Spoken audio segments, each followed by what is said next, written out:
Hi, I'm Joanna, the Executive Director of Literacy in Action, and this is Jo. I'm responsible for projects and communications currently at Literacy in Action. Cool. And one of the projects that Jo has been working on is creating this interactive newsletter. So our goal with this tool is to keep you guys in the loop, for you to know what's happening, where, when, and sometimes why. And also to have a chance for us to experiment with how to reach individuals who might get information better through oral communication. So, Jo, do you think you can explain how the newsletter works? Yeah, so guys, if we are to examine the sort of layout of this newsletter, you'll realize pretty quickly that everything is clickable.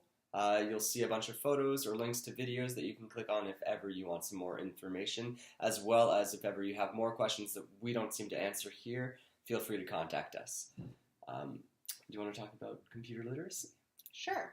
So one of our popular programs is the Computer Literacy Tutoring Service.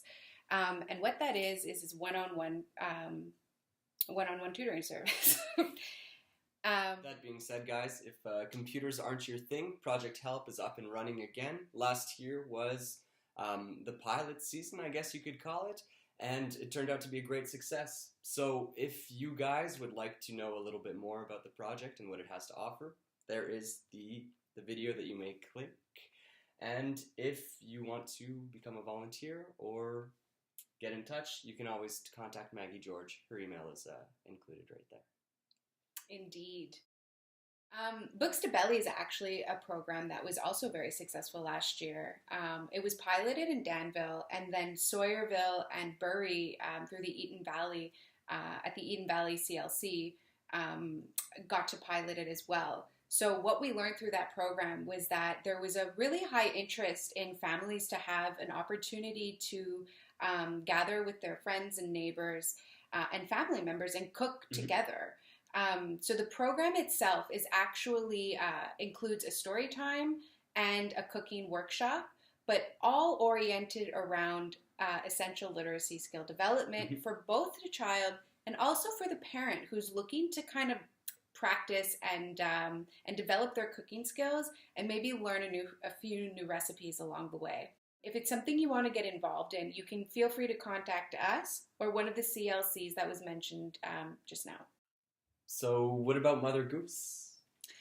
Yeah, Mother Goose is actually a program that there's a few different locations in the area, but the one that we participate in organizing is the one in Richmond at the CLC there.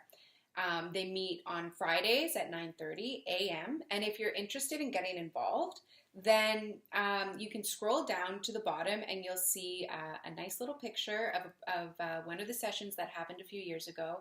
And click on the link and you'll be able to get in touch with Sue Min, the Community Learning Center organizer, and she'll get you registered.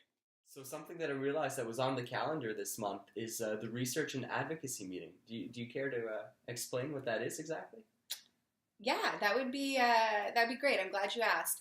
The Research and Advocacy Committee is a new subcommittee that we've created in the organization that is open to the public and also some of our partners, where we get together and we look at the research that is being done locally and in other parts of Canada and the world that look around issues that relate to literacy, whether it's low literacy, community organizations, understanding what it's like to be an adult with low literacy skills, but also the role that community organizations can play in supporting community vitality.